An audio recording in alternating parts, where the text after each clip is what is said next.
Vamos a orar para comenzar, para que el Señor haga algo el día de hoy, nos hable, que su palabra nos hable de tal forma que seamos transformados, ¿verdad? Padre Santo, queremos darte gracias, Señor, por la oportunidad que tenemos de compartir, Señor, tu palabra esta mañana. Dame la elocuencia que necesito, Señor, para que podamos entregar el mensaje que tú quieres para cada uno de nosotros, Señor, para los que va a ver este video, Señor. Te doy gracias, Señor, por el privilegio que tenemos de reunirnos en tu nombre, de hablar acerca de las maravillas de tu evangelio y poder hablar, Señor, de que tú, proclamar más bien, de que tú eres Señor, eres nuestro Salvador, eres nuestro Rey. Gracias, Señor, bendice este tiempo en el nombre de Jesús. Amén. Amén. Bien, quizás recordarán, si están por primera vez les cuento, que estamos en una serie de mensajes acerca del sermón de la montaña, el sermón del monte. ¿Se ve el PPT, verdad? Bien, el sermón del monte. Hace unas semanas atrás, nuestra querida Cecilia partió excelentemente con una presentación maravillosa, tengo que decirlo. A mí me bendijo mucho. Ella compartió acerca de Mateo 7, a donde se habla acerca de la justicia de Dios. ¿Recuerdan? De que nosotros no debemos juzgar al otro, sino que preocuparnos de nosotros mismos antes de venir a juzgar a otros. ¿Se acuerdan? Lo de la paja en el ojo ajeno y todo eso. Excelente. También estuvimos la semana pasada con Rebeca, que también lo hizo maravillosamente. Debo decir, nuestras mujeres aquí están dando un testimonio tremendo de lo que es predicar la palabra de Dios. Así que yo las honro a ambas. La Rebe estuvo hablando acerca de, ¿se acuerdan? De ser pacificadores, porque los pacificadores son hijos de Dios, ¿verdad? Bueno, yo voy a hablar acerca de lo que se llaman las bienaventuranzas. Un gran desafío hablar acerca de esto porque es un tema que a veces puede ser controversial, especialmente para las primeras personas que escucharon esta bienaventuranza. Yo creo que fue un golpe temático, un choque, porque ellos iban detrás del que iba a ser el rey, que los iba a liberar del pueblo romano, de la opresión, y ahí viene Jesús y les dice la bienaventuranza, acerca de quién es dichoso en el reino de Dios. Bueno, para entrar en materia, a veces una herramienta hermenéutica que podemos utilizar es hacernos ciertas preguntas. ¿Saben lo que es hermenéutica o no? Hermenéutica es el estudio que entrega algunas herramientas para poder interpretar correctamente un texto. Entonces, tenemos algunas preguntas que podemos hacernos y estas preguntas ustedes las pueden aplicar a cualquier texto y eso les va a ayudar a llegar a entender mejor qué es lo que trató de enseñar o de decir el texto en su sentido original. Son preguntas bien sencillas y fáciles, pero que nos van dando información útil para entender el texto. La primera es, ¿quién escribió el texto y cuándo? ¿Ya? El texto que vamos a hablar el día de hoy, como les decía, son las bienaventuranzas. Pero estas bienaventuranzas están dentro de un libro en la Biblia, que es un evangelio, ¿ya? Y este es el libro de Mateo, ¿ya? Mateo, ¿quién era Mateo? Mateo era un recaudador de impuestos, lo que llamaban en el tiempo de los romanos un publicano, ¿ya? Que se encontró con Jesús y fue tocado por sus palabras y decidió seguirlo. Así que Mateo se entiende que es uno de los 12 discípulos cercanos que estuvo 3 años aprendiendo a los pies de Jesús, ¿ya? Y este evangelio se cree que fue escrito entre el año 80 y el año 90 después de Cristo. Quizás 10 años antes, quizás 10 años después, pero alrededor de esa época seguro que fue escrito, ¿ya? Vendría a ser uno de los evangelios más tardíos. Primero estaría el de Marcos, ¿verdad? El de Lucas y de Mateo, y el último sabemos que fue el de Juan, escrito alrededor del año 90. Sigamos respondiendo a las preguntas. ¿Qué está pasando en el texto? Bueno, las bienaventuranzas tienen que ver con un discurso que Jesús da a sus discípulos y a una gran multitud, pero en un lugar especial, en un monte. Por eso se llama Sermón del Monte, ¿ya? O Sermón de la Montaña. La siguiente pregunta, ¿qué tipo de lenguaje utiliza el texto? ¿Ya? Y esto es importante porque no es lo mismo todos los libros de la Biblia. Sabemos que la Biblia, la palabra Biblia significa libros o conjunto de libros. Entonces, cada uno de esos libros muchas veces maneja distintos estilos de escritura, distintos tipos de lenguaje. Por lo tanto, es importante preguntarnos qué tipo de lenguaje utiliza este texto. Y como decíamos, este es el llamado evangelio. ¿Qué son los evangelios? Solamente hay 4 evangelios en toda la Biblia, están en el Nuevo Testamento, y son Mateo, Marcos, Lucas y Juan. Muy bien. Y estos evangelios narran los sucesos ocurridos alrededor de la persona de Jesús. ¿Ah? Su nacimiento, su ministerio, su muerte, su resurrección. Y dentro de este evangelio está la Sermón del Monte, que tiene estos tipos de lenguaje. Tiene narración, tiene metáforas, tiene discursos, tiene instrucciones éticas. ¿Ya? En general eso sería lo que vamos a encontrar en el Sermón del Monte. Y especialmente en el que vamos a revisar el día de hoy, que son las bienaventuranzas. Ya sabemos, las bienaventuranzas están dentro del Sermón del Monte, son lo primero que parte con el Sermón del Monte.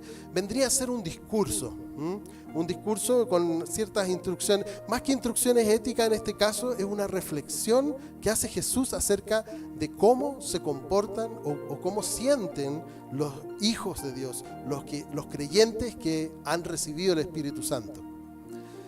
Y la pregunta que viene nos dice, ¿en qué secciones se divide este texto? Es importante saber, ¿ya? Porque sabemos que está en el libro de Mateo, y Mateo tiene, si no me equivoco, 24 capítulos.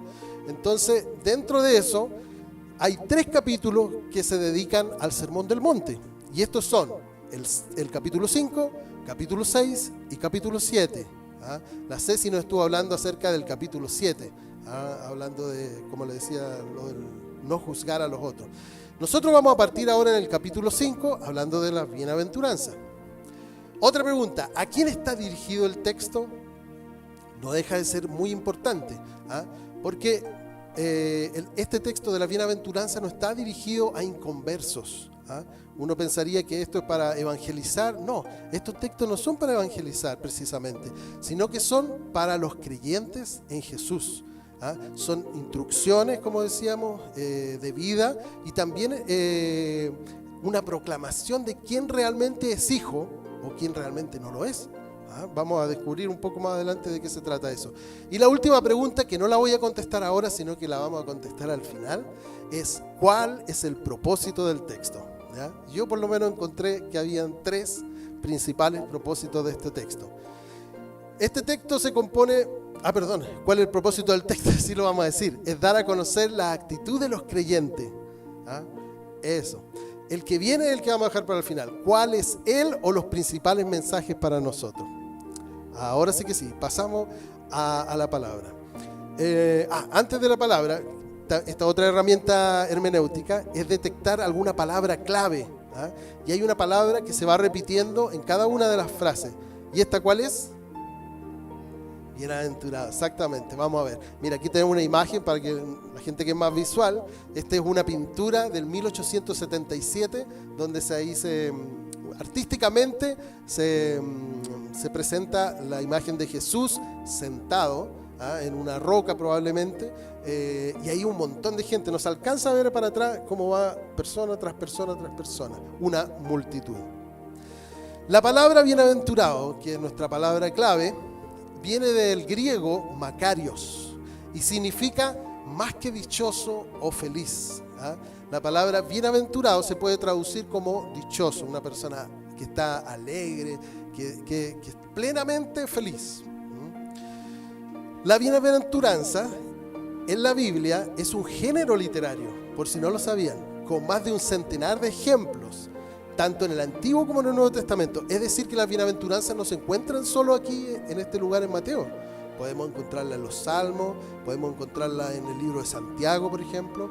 Entonces, en el Antiguo y en el Nuevo Testamento vamos a encontrar ejemplos de esto. Y a esto, como la palabra viene bienaventurado de Macarios, se le llama, teológicamente hablando, se llama macarismo. Eso lo cuento como un dato, por si alguna vez lee sobre los macarismos, se están refiriendo a las bienaventuranzas. No sé si alguien tiene Biblia acá, que podría, porque no lo anoté, pero si algún cristiano aquí, ¿podría leerme lo que dice el Salmo 1? ¿Qué dice el Salmo 1? ¿Se acuerdan? Bien, Lorenzo. Bienaventurado, ¿quién es? El varón que no anduvo en consejo de malos, ni se ha sentado en silla de escarnecedores. ¿Saben lo que significa escarnecedores? Burlones, personas que se mofan de otros. Bien, es importante conocer estas pequeñas cositas. Y se cree que este monte era una elevación al monte del mar de Galilea, cerca de Cafarnaúm. No sabemos específicamente qué monte es, y qué bueno que así es, porque como somos los seres humanos, seguramente haríamos de ese monte que fuera algo sacro, y todos querrían ir al monte y cobrarían entrada. Seguramente deben tener más de un monte allá y cobran entrada para ir a verlo. Pero no sabemos específicamente qué monte era, pero probablemente cerca de las inmediaciones del mar de Galilea, cerca de Cafarnaúm. Datos importantes antes de comenzar a leer. Ahora vamos a leer el texto de Mateo 5, del 1 al 12, que es como parten las bienaventuranzas. Dice así: Cuando vio a las multitudes, subió a la ladera de una montaña y se sentó. Esta es la NBI, por lo tanto, en vez de decir bienaventurado, de plano nos va a decir dichoso, ¿ya? Para que no digan, bueno, ¿dónde está la bienaventuranza? Dichoso. Sus discípulos se le acercaron y, tomando él la palabra, comenzó a enseñarles diciendo: dichosos los pobres en espíritu, porque el reino de los cielos les pertenece. Dichosos los pobres en espíritu, porque el reino de los cielos les pertenece. Quiero parar un poquito aquí, porque ¿cuál es el contexto histórico? El pueblo de Israel estaba subyugado por los romanos. Llevaban mucho tiempo en que no habían recibido palabra de Dios. Alrededor de 400 años, imagínense. O sea, varias generaciones había pasado en que no había venido ningún profeta de Dios a traer palabra. Entonces, ellos estaban esperando al Cristo, estaban esperando al Mesías, aquel que iba a venir a sacarlos de esta opresión en la cual ellos vivían. Entonces ahora aparece el que podría ser el Cristo, ¿ya? Y ahí, como decía, estaba toda la multitud. En una multitud no solo hay creyentes, también hay todo tipo de personas. Estaban ahí con la expectativa de ver al Cristo. ¿Y qué dice el supuesto Cristo? Dichosos los pobres en espíritu, porque el reino de los cielos les pertenece. Yo creo que debe haber sido un golpe a los sentidos, ¿verdad? Es como cuando, no sé, suponiendo una imagen para que podamos entender esto, que usted vaya al doctor y se haga un examen y el doctor venga muy contento y le diga: salieron súper mal sus exámenes, probablemente le queda poco tiempo de vida. Hay una contradicción ahí, ¿verdad? Es como eso lo que deben haber sentido estos primeros auditores de la bienaventuranza, porque le estaba diciendo que son dichosos, ¿quiénes? Los pobres. ¿Y quiénes son los pobres? Bueno, los que carecen de algo. Pero aquí hay un detalle importante, que dice los pobres en espíritu. Es decir, no se está refiriendo a los pobres materiales. No son personas que carecen de cosas físicas, del sustento, de cosas materiales o de dinero, llamémoslo así. Sino que está hablando de un tema espiritual. Sigamos. Dichosos los que lloran. Otra cachetada así. ¿Cómo dichosos los que lloran? Si los que lloran son los que están tristes, ¿verdad? Cuando uno se pega en el dedo, fuera de exclamar aleluya, uno le duele el dedo. Y ahí corre una lagrimita, o sea, ahí uno llora. Dichosos los que lloran, porque serán consolados. ¿Ya? Cada una de estas está relacionada con la anterior. Tenemos que imaginarnos esto como si fuera una escalera, que cada una de ellas es un escalón que nos va llevando a la siguiente. Voy a seguir leyendo y después seguimos reflexionando sobre estas. Dichosos los humildes, porque recibirán la tierra como herencia. Todos estos mensajes para esa época eran medios contradictorios, y para nuestra época también lo son. Porque el mundo dice que tú tienes que tener confianza en ti mismo. Para salir adelante en cualquier proyecto, cree en ti mismo y tú vas a salir adelante porque tú tienes la convicción de que tú vales y que tú eres. Y acá nos está diciendo lo contrario: sean humildes. ¿Cuál es una actitud de humildad? Es humillarse, es postrarse. Lo que significa la palabra adoración, por ejemplo, significa postrarse delante de.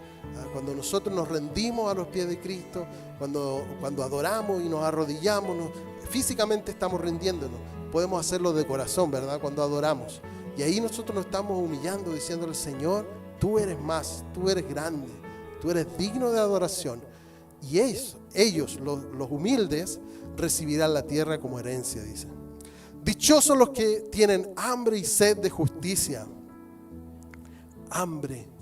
¿Cómo va a ser dichoso alguien que tiene hambre? Una vez más suena como contradictorio, ¿ah? Pero no es hambre de cosas físicas, sino que es un hambre, una sed de justicia, de que la justicia de Dios reine, gobierne aquí en esta tierra, ¿ah? ¿Por qué serán saciados? Dichosos los compasivos, porque serán tratados con compasión. Dichosos los de corazón limpio, porque ellos verán a Dios. ¿Cómo podemos tener un corazón limpio? ¿Qué puede limpiar nuestros corazones? ¿Se lo han preguntado alguna vez? Yo le voy a decir lo que puede limpiar nuestros corazones.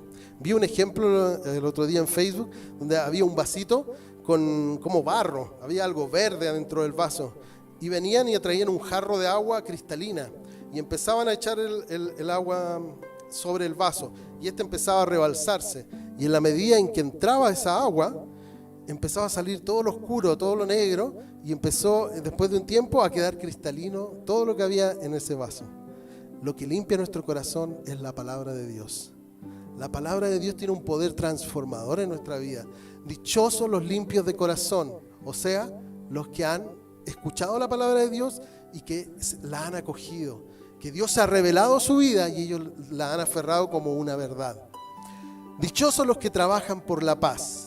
Y aquí, bueno, la Rebe nos habló sobre esto bastante en profundidad y creo que nos quedó súper claro que como hijos de Dios tenemos el llamado a ser pacificadores donde quiera que vayamos, porque ellos serán llamados hijos de Dios. Dichosos los perseguidos por causa de la justicia. Algunos consideran que es la repetición de otra de las bienaventuranzas. Algunos dicen que son 7, otros dicen que son 8 y algunos dicen hasta 9. No importa cuántas son. ¿Saben por qué? Porque todas son fruto de una persona renacida en el Señor. No es como que uno va a escoger alguna de ellas por sobre otras, ¿ah? Y esto es algo interesante porque uno tiende a decir: yo me identifico con los compasivos, ¿ah? O con los pacíficos, ¿ah? Sobre todo porque mi carácter es pacífico, así que me identifico con eso. No, con los que lloran no, ¿ah? Porque no, yo no lloro, no soy malo para llorar, soy poco sensible, podría decir alguien. Pero no, lo cierto es que cada una de estas acciones o actitudes, mejor dicho, pertenecen a quienes son hijos de Dios, a los que son creyentes en el Señor. Dichosos serán ustedes cuando por mi causa la gente los insulte, los persiga y levante contra ustedes toda clase de calumnia.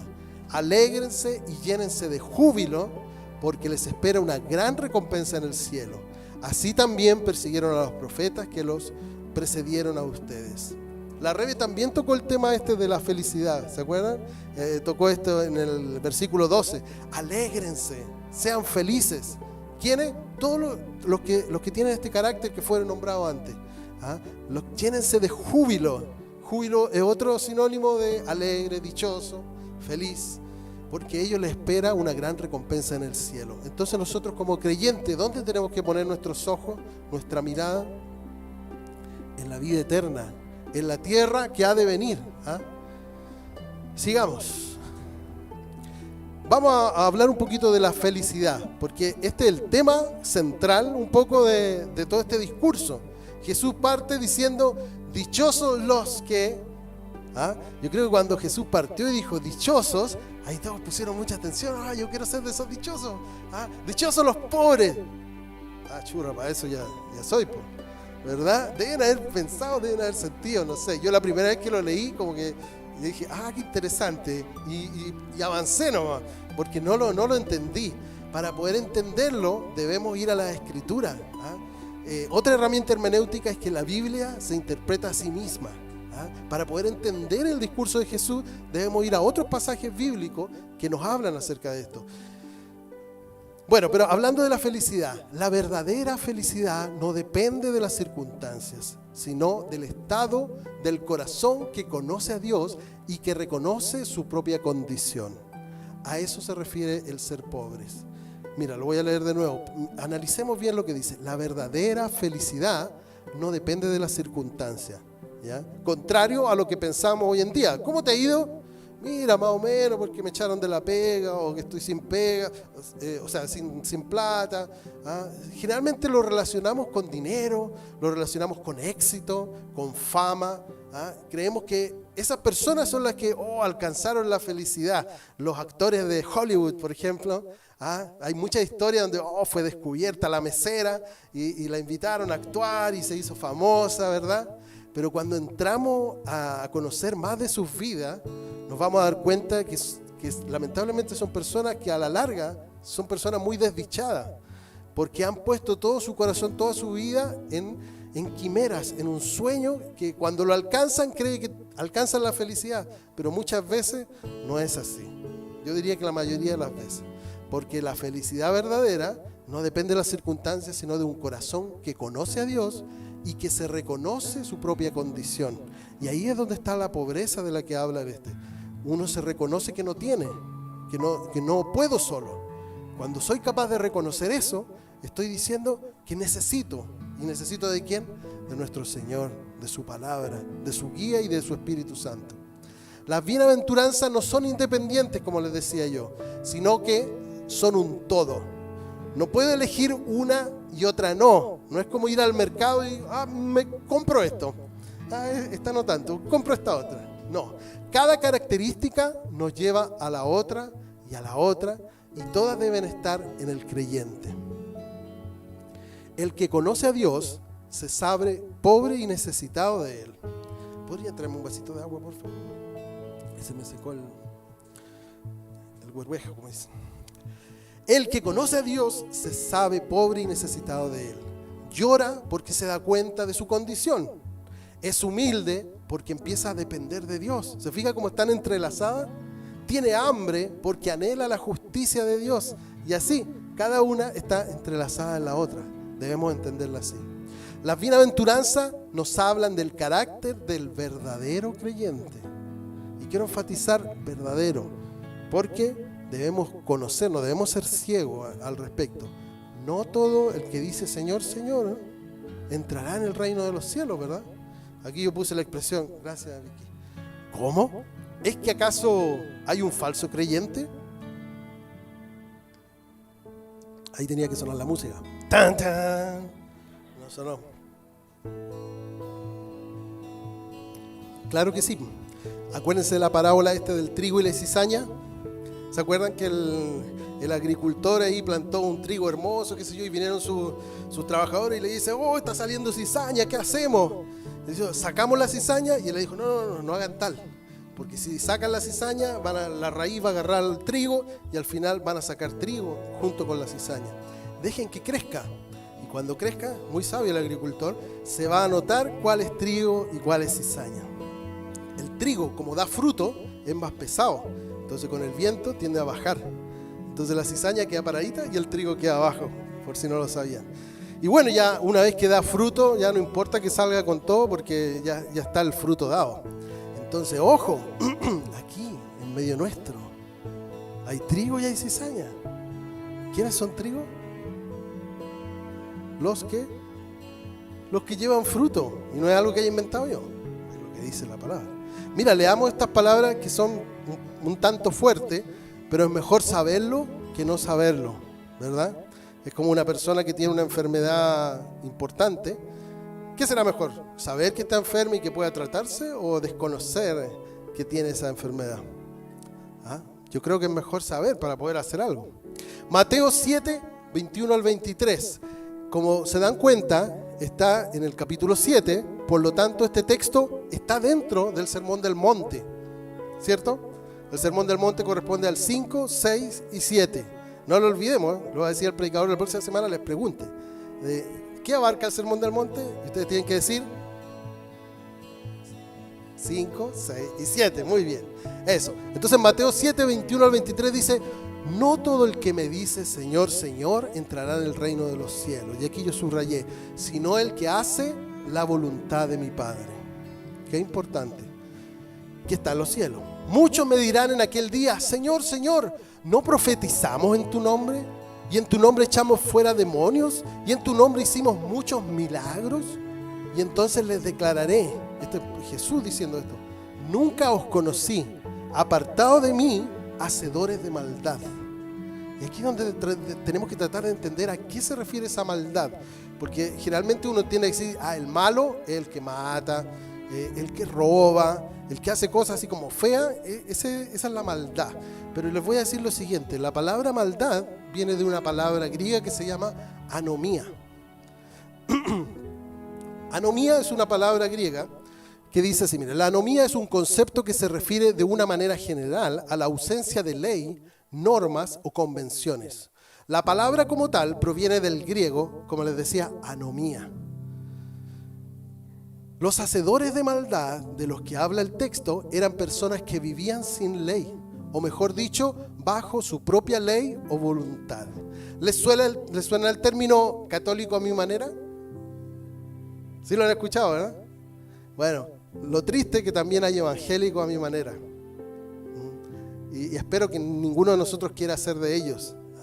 Que son personas que dicen, sí, yo creo en Jesús porque, bueno, el cielo, la vida eterna, hay tantas cosas valiosas que podemos recibir del Cristo, el que viene a liberarnos. Pero a veces descuidamos de conocer cuál es la voluntad de Dios, la voluntad del Padre, conocida a través del Hijo. Y descuidamos eso y empezamos a decir, sí, yo creo en Jesús, pero en realidad me voy a congregar de vez en cuando nomás, cuando yo sienta. O sí, pero igual voy a ir a estos lugares nocturnos donde se toma mucho trago. No quiero sonar legalista, pero hay actitudes que no corresponden a los hijos de Dios. No podemos ser iguales a las personas del mundo. Estamos en el mundo, pero no somos del mundo. Y a veces, siendo cristianos o llamándonos a nosotros mismos cristianos, no estamos actuando como hijos de Dios. Porque como hijos de Dios debemos sentirnos necesitados de Dios. No sé si le ha pasado alguna vez que uno invita a alguien a la iglesia. A mí me ha pasado. Alguien que quiero mucho, siempre lo invito. Oye, pero vamos a la iglesia, qué sé yo. Y me dice, no, yo no necesito ir a la iglesia.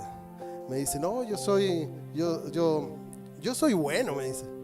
Yo no le hago mal a nadie. De hecho, cuando golpean la puerta siempre les doy comida a los pobres. Y hace un montón de cosas buenas.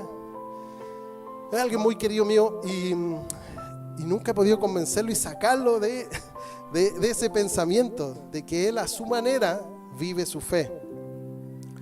Ahora, con esto tampoco estoy diciendo que los cristianos no fallan o que tengan todas las características de la bienaventuranza en un mismo nivel.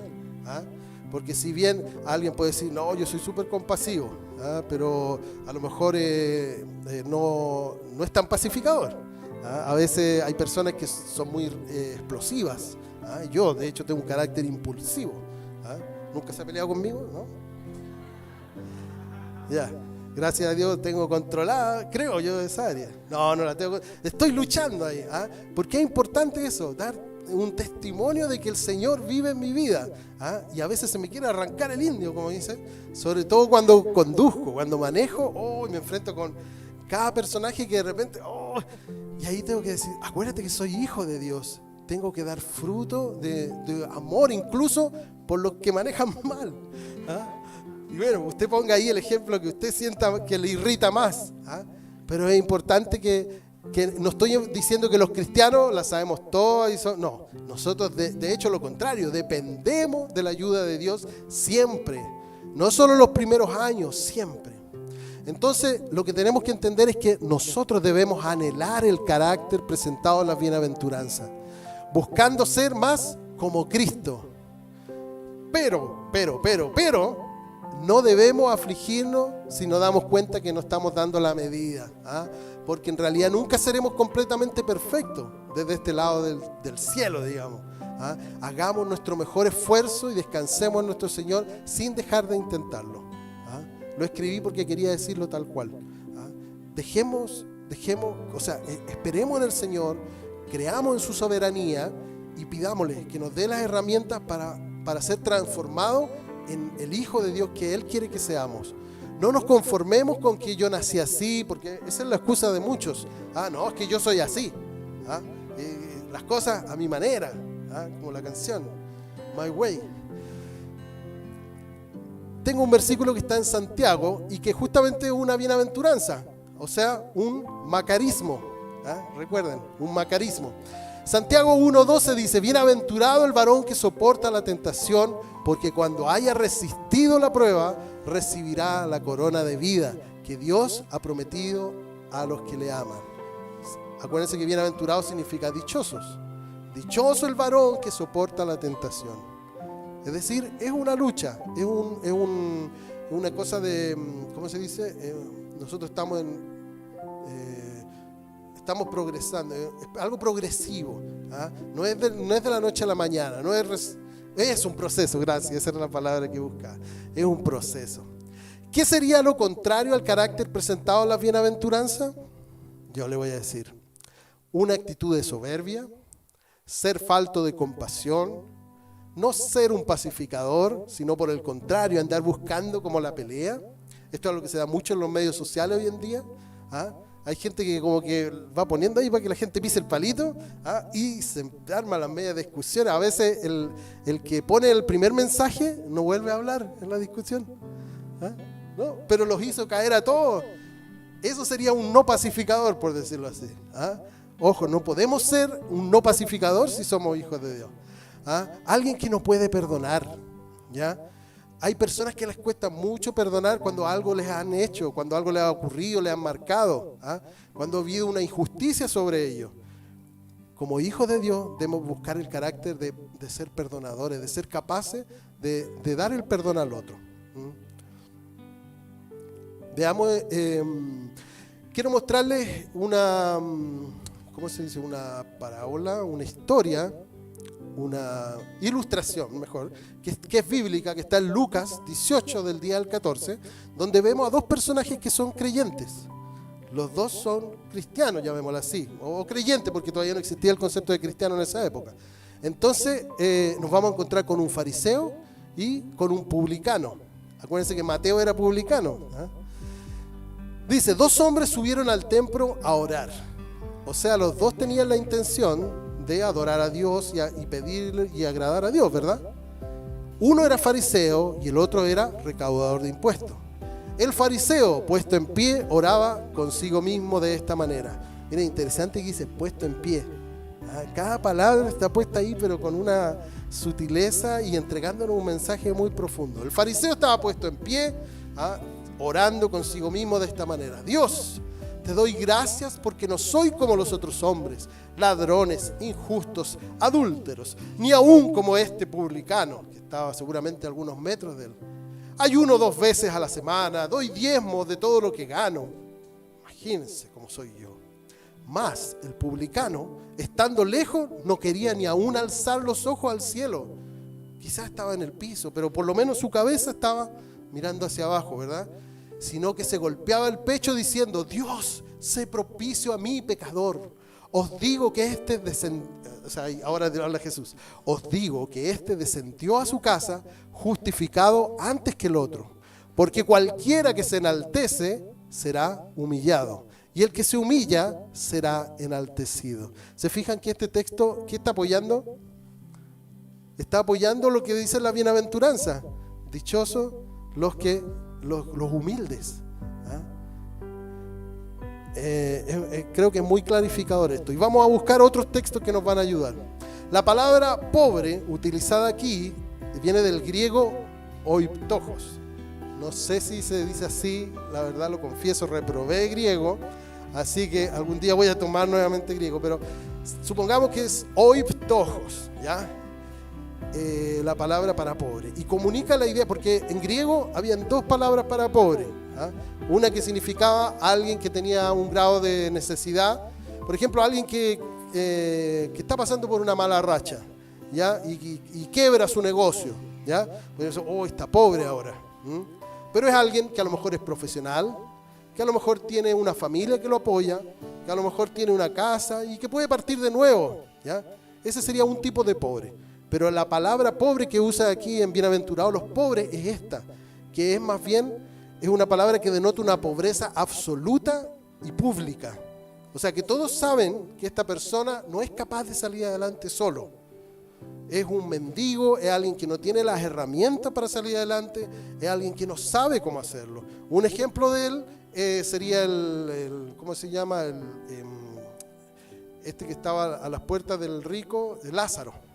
Lázaro era un pobre que tenía unas heridas, seguramente ni siquiera se podía mover él mismo. Esas heridas le lamían los perros y esperaba que cayeran migajas de la mesa de este rico para poder alimentarse. Él era un oitojos, un pobre de ese tipo. Isaías 66, 1, 4 nos va a clarificar un poco esto. ¿Se acuerdan que les dije que la palabra se interpreta a sí misma? Aquí el profeta Isaías, 800 años antes de que Jesús dijera este sermón, dice: el Señor dice esto, dice el profeta: los cielos son mi trono y la tierra es banquillo para mis pies. ¿Qué clase de casa pueden construirme ustedes? ¿Qué sitio de descanso para mí? Yo mismo hice todo lo que existe, todo es mío. El Señor lo ha dicho. ¿Se dan cuenta que Dios es dueño de todo? Él hizo todo lo que existe, todo es por su causa, para Él y por Él. Pero dice, pero este es a quien yo aprecio. Está hablando Dios. ¿A quién aprecia Dios? A la persona pobre, con un espíritu abatido, que tiembla ante mi palabra. Esa es la pobreza espiritual de la cual tenemos que aferrarnos. ¿Y cómo hacemos eso? Entendiendo la revelación de Dios en su palabra, dándonos cuenta que nosotros somos eso. No somos personas que podamos traer algo a Dios que sea nuevo para Dios, por ejemplo. No podemos inventar algo por muchas catedrales que haya hecho el hombre. Eso no es algo que a Dios le agrade. Porque Dios lo que aprecia es este espíritu que reconoce su condición de necesitado delante de Dios. ¿Qué es realmente ser pobre de espíritu? Veamos Apocalipsis. Hoy día está muy de moda el Apocalipsis, porque como que estamos en los últimos tiempos, ¿verdad? Y le dan mucho color a todo eso. Mira lo que dice Apocalipsis. Porque tú dices, aquí está hablando de la soberbia. Porque tú dices, yo soy rico y me he enriquecido. ¿Has escuchado hablar de esas personas que dicen, todo lo que tengo es gracias a mí? Yo me he construido a mí mismo. Yo como que lo relaciono con esto. Yo soy rico y me he enriquecido y de ninguna cosa tengo necesidad. Y no sabes que tú eres un desventurado, dice el Señor, miserable, pobre, ciego y desnudo. Por tanto, yo te aconsejo que de mí compres oro refinado en fuego, para que seas rico, y vestiduras blancas para vestirte, y que no se descubra la vergüenza de tu desnudez. Y unge tus ojos con colirio para que veas. Si nosotros no somos capaces de ver nuestra condición humana tan deplorable, no vamos a ir a los pies de Cristo de la manera que deberíamos ir. Y a lo mejor podemos estar con la gente que quiere, que anhela la presencia de Dios. Pero si nosotros no anhelamos la presencia de Dios, podemos llegar a ser cizaña, sin darnos cuenta. Mira, para que entendamos bien esto, les voy a mostrar una ilustración. Imagínense que estamos en una playa y que estamos arriba de una toallita con un quitasol, ¿verdad? Acostadito en la playa, el sol radiante, y de pronto vemos un barco que aparece. ¿Cómo vemos ese barco? Como parte del panorama de lo que está ocurriendo ahí, ¿verdad? Hermoso la playa, las gaviotas, el sonido de las gaviotas, estamos echaditos atrás. Ya no voy a seguir con eso, uno se entusiasma, ¿verdad? Y yo veo un barco. Oye, mira el barco, qué lindo. Oye, qué auténtico. Podría ser un bote quizás de esto del que usan los pescadores. Qué hermoso. Ahora los pongo en otra situación. Ustedes están en alta mar. Ustedes se cayeron del barco y están naufragando. Están ahí. Y ahora ven el mismo bote. ¿Cómo lo van a ver? Igual. Lo van a ver desesperadamente. Un bote es lo que yo necesito. Soy tan pobre que no tengo ni siquiera un flotador. No tengo nada. Estoy aquí con mi fuerza a punto de cansarme. El agua helada me va a hundir y ya no hay. Y veo ese bote. Ese bote es Cristo. Pero tenemos que verlo como es. Nosotros necesitamos de Cristo. No es parte del panorama. Hay muchas religiones que tienen a Jesús dentro de sus profetas, ¿sabían eso? Religiones muy cercanas. Están los mormones, los testigos de Jehová, ¿cómo se llama esto? Los budistas. Para ellos es un profeta, pero es un profeta más. No es el Cristo, no es el Salvador. Nosotros necesitamos ver a Cristo como quien realmente es para nosotros, en nuestra tabla de salvación, porque nuestras obras no nos van a llevar a ninguna parte. Es solamente la gracia y la misericordia de Cristo la que puede traernos salvación. ¿Por qué son dichosos los que lloran? Analicemos un poco esto a la luz de otro versículo que está en Santiago 4, 7 al 10. Dice así: así que entréguense a Dios, resistan al diablo y el diablo huirá de ustedes. Acérquense a Dios y Él se acercará a ustedes. El diablo no tiene soberanía sobre nosotros. El que tiene soberanía sobre todas las cosas existentes es Dios. El diablo ya fue vencido. ¿Eso significa que no podemos caer en las garras del diablo? No, porque aún está presente en medio nuestro, tratando de hacer caer incluso a los escogidos, dice la palabra. Pero lo que nos toca a nosotros es resistir, aguantar, podría decir. Quiten el pecado de su vida, pecadores. Y aquí yo remarqué: concentren su mente en Dios. Alguien diría: es que tú soy fanático. Sí, soy fanático de Dios, porque es lo único que me puede ofrecer salvación. Es lo único que me puede dar vida eterna. Alguna persona dice: oye, Jorge, yo no sé cómo tú te gastas la vida en la iglesia. Te tienen medio engañado ahí en la iglesia. No, es que yo veo que Cristo es lo único que puede darnos vida eterna. Concentremos nuestra mente en Dios. Ustedes que quieren seguir a Dios y al mundo.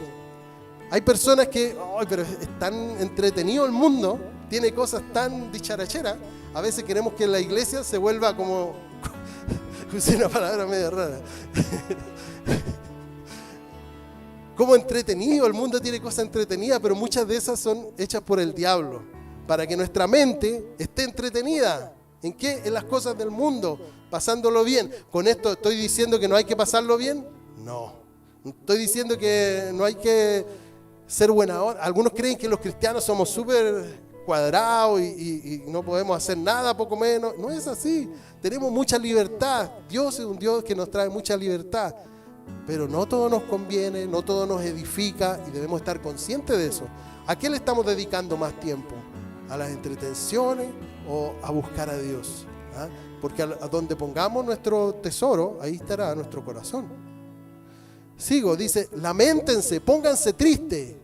¿Quién está hablando? De ustedes que quieren seguir a Dios y al mundo. O sea, los tibios. No seamos tibios, tenemos que ser realmente convencidos de que Cristo es la esperanza, la única esperanza. Lamentense, dice, pónganse tristes y lloren. Aquí está hablando, refiriéndose a lo que decía Jesús. Dichosos los que lloran, ¿se acuerdan? Que su risa se convertirá en llanto y su felicidad en tristeza. Humíllense ante el Señor y Él les dará honra. Y aquí apareció el concepto de humillarse. Humíllate para que Dios te dé honra.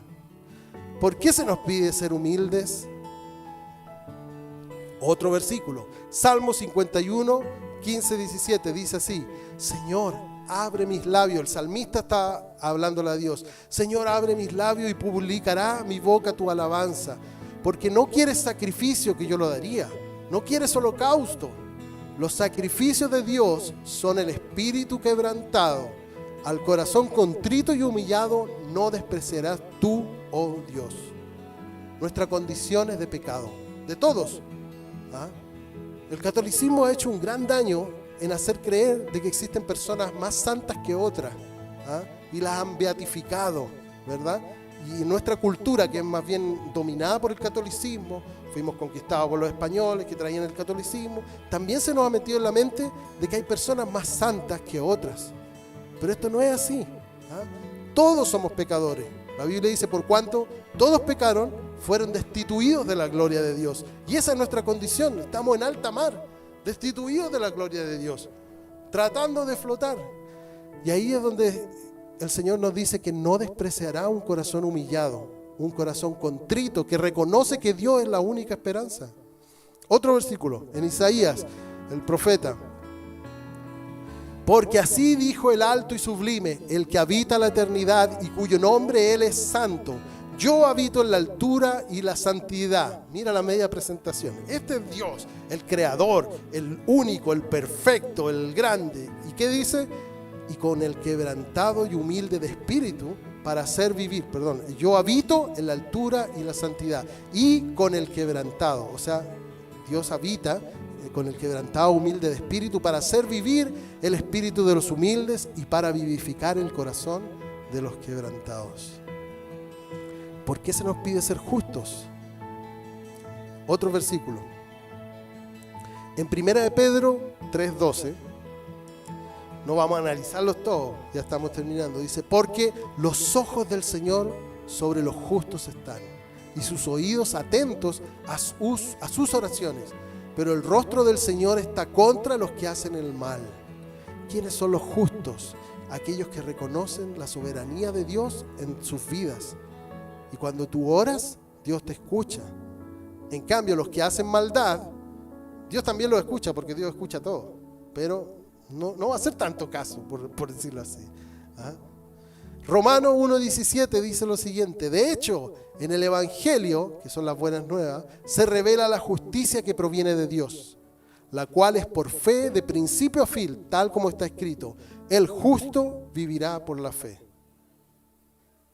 El justo por la fe vivirá. Es que para mí la Reina Valera siempre resuena en mi cabeza. El justo, pero es lo mismo, ¿verdad? Quería que le echáramos un vistazo para terminar a quiénes debemos admirar. ¿Cuál es el carácter que debemos tratar de alcanzar? A los pobres en espíritu, a los que lloran, a los humildes. Debemos buscar ser como los que tienen hambre y sed de justicia, esa justicia que viene de lo alto. Debemos ser compasivos, debemos ser los de corazón limpio. Acuérdense que para poder tener un limpio corazón debemos exponernos a la palabra de Dios. Debemos ser de los que trabajan por la paz, de los que se esfuerzan porque las cosas anden bien entre nosotros, los perseguidos por causa de la justicia. ¿Y por qué? Porque ellos serán los que recibirán la recompensa del cielo. ¿Cuál es el o los principales mensajes para nosotros el día de hoy? Yo sentí que habían tres principales. Uno, que la felicidad plena y eterna solo la encontraremos realmente en Dios. Segundo, que la revelación de Dios en nuestras vidas nos impulsa a reconocer nuestra pobreza espiritual, a ser humilde y a exaltar a Dios por su misericordia y por su infinito amor. Y tres, por causa de creer en Cristo seremos vistos mal en este mundo, muchas veces, quizás hasta perseguidos. Hay países donde persiguen y matan a los creyentes, pero debemos concentrarnos en la recompensa que nos espera en el cielo, poner nuestros ojos en las cosas de arriba. Eso es lo que quería compartirles el día de hoy. Les voy a pedir que oremos y que le pidamos a Dios sinceramente que se revele a nuestra vida, porque cuando Dios se revela a nuestra vida es inevitable que nosotros nos demos cuenta quiénes somos.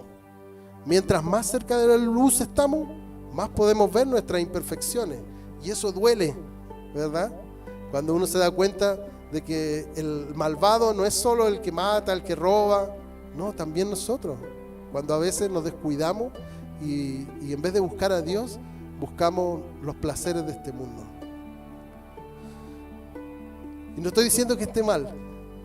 ¿Ustedes saben lo que significa la palabra Edén? Edén, el jardín del Edén, significa delicias. Dios creó las delicias para nosotros. O sea, no nos sintamos mal si lo pasamos bien en esta vida. No estoy diciendo que tenemos que ser personas amargadas. No, al contrario, debemos aprender a disfrutar de la belleza de la creación, de la bendición de compartir con los hermanos, de lo que es la palabra de Dios, disfrutar el aprender más, disfrutar de las delicias que Dios creó. No es casualidad que nosotros tengamos 5 sentidos con los cuales nosotros conocemos el mundo. Nosotros podríamos, el otro día estábamos en Misión San Joaquín y estábamos hablando acerca de las características de Dios. ¿Cómo se llama eso? Los atributos de Dios. Y estábamos hablando del atributo de la bondad. ¿Cómo podemos ver la bondad de Dios en nuestra vida? Y ahí yo me acordé de lo siguiente, que nosotros tenemos el sentido del gusto y podríamos habernos alimentado sin sentir placer, ¿ah? Pero Dios permitió que nosotros sintiéramos placer al comer diferentes cosas, diferentes frutas, diferentes preparaciones, y esa es una manifestación de la bondad de Dios. Así que aprendamos a disfrutar, a encontrar la felicidad en las cosas de Dios. Oremos. Señor, aquí venimos delante de ti, Señor, como lo que somos. ¿Ah? No somos nada, Señor. ¿Ah? Somos personas dignas porque tú nos hiciste. O sea, incluso nuestra dignidad proviene de ti. Tú nos haces dignos. Pero sin ti no podemos, Señor. Sin ti estamos a la deriva, Señor. Estamos a punto de ahogarnos. Tú eres nuestra tabla de salvación. Tú eres quien nos levanta, quien nos transforma. Tu palabra tiene esa capacidad de hacernos nuevas criaturas. Tu Espíritu Santo es quien nos lleva, Señor. Gracias, Padre. Gracias por el privilegio que nos has dado, Señor. Porque los que estamos aquí no somos más inteligentes que los que estamos afuera. Somos simplemente causa de tu revelación a nuestra vida. Y eso también es por tu misericordia, Señor. Todo viene de ti. Todo proviene de ti. Gracias, Señor. Estamos en tus manos, Padre. Haz con nosotros lo que tú quieras. Como decía Alejandra, queremos ser esa moneda en el bolsillo de Dios para ser gastada lo que tú quieras, Padre. Sabemos que tú eres bueno y bondadoso, por lo tanto, va a ser para algo de bendición. Que los dones y las capacidades que tú nos has dado las pongamos al servicio de los demás, como dice tu palabra. Que seamos realmente un cuerpo que se ama, que disfruta de tu presencia, Señor. No un grupo de gente religiosa. No queremos ser un Rotary Club más. Queremos ser tus hijos, Señor. Ayúdanos, Señor, porque sin ti no podemos, Padre. Bendice a cada uno de los que está aquí, Señor, de los que está viendo este video. Te amamos, Señor, y declaramos que tú eres nuestro Rey, que tu reino ha venido a nuestra vida y tú tienes soberanía sobre nosotros. Hay cosas que no entendemos en este mundo, pero aún así confiamos en ti, Señor, de que todo ocurre para bien para quienes te aman. Gracias, Señor, por este tiempo y nos encomendamos a ti, Señor, en el nombre de Cristo Jesús. Amén. Amén. Muchas gracias, Jorge. Con esta misma actitud quiero invitarles a que terminemos orando.